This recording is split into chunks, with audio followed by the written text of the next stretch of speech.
You went to a place and they delayed your change because they have noticed that whenever you come, they sell more, and you're still saying that you don't know what you carry. You go to an organization, be it social, religious, or what have you, and they almost want to get you involved in everything. You don't even have too much money to offer, but they always love the way your ideas solve their 10 hours discussion, and you're still saying that you don't know what you're carrying. You go to different places and almost immediately or at the second meeting, the top leaders, they are already noticing you, or you hear of the major leader talking about how they have noticed you despite your petite stature, or you think you're not visible, and you're still thinking that you don't carry something special. It is your responsibility to put all these pieces together. Even if they see it before you, it is still your responsibility to dig further, to know what your worth is, to know what you actually carry. Because if they see it before you as it is usually is, they will exploit it, they will maximize it, and by the time they are done with you, they would discard you, and you would have no stake, let alone you being the stakeholder. In trying to be used to build other people's businesses, what are you learning from it too? What are you also taking out so that you have even if you don't have capital or money to set up, you also have a tangible return for what they have sucked out of you. Don't always go to a place with that mindset of it is more blessed to give than to receive. The person that it is more blessed for to give than to receive is because he has something to give in the first place. Don't always be fooled by a one-sided, selfish theory that always want to collect from you without giving back, and you are not looking for something that is invaluable that you can get from them, not in a destructive manner. But if that is all what they keep telling you about, you giving them, and not them also giving you back to compensate, and nobody can compensate you well. You are the only one that can look out for yourself well enough.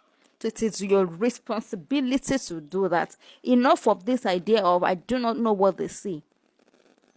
From the situations, the wisdom that is needed for a situation is embedded in the situation. Never you say that you don't know what to carry, but all the situations are pointing to you that top leaders, the major set persons of each organization, wherever you go, are attracted to you, and you are not taking time to study what they see in you. It's a bit not just at your loss, but at your peril. Wake up. Stop poking nose into different blogs or different things around your business. Start making your life your business. Your life is your business. How you see your life is your business. Even if you're going to be starting from the way people see you, how they use you, how they perceive you, is a pointer to the fact that you carry something. Even if you are poor, poverty should not be a weapon that you cannot also maneuver to change your life. If you are poor and they are still using your brain, how can you monetize it? How can you start from somewhere? If you can't use it where you are being used or sucked, you can be looking out, reserve some strength while you are being used wherever you are. Reserve some strength for you to look out to where you can also exchange it for something tangible, at least to start with. If all you do is serve one person from morning to night and you don't have the energy to even build your own life, you're not going. So far, the name is not an inheritance plan or will. It is not your own. Don't let people deceive you with that word of it is our own. It is not our own. There is not legal documentation that is asserting that you have so part of it. And it is always rare for you to have a poor person to assert.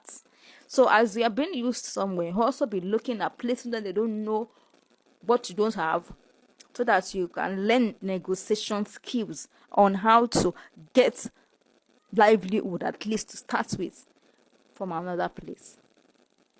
If people use you and they get away with it, it is still your fault. Don't be an unconscious ignorant. Know that you don't know and want to know. Don't force or don't shout, and don't make a catastrophe out of those who are using you. How can you reduce your stress where they are using you? That should be your action point. How can you look? That is why God is so kind and good. Not everybody in the world can know you at the same time.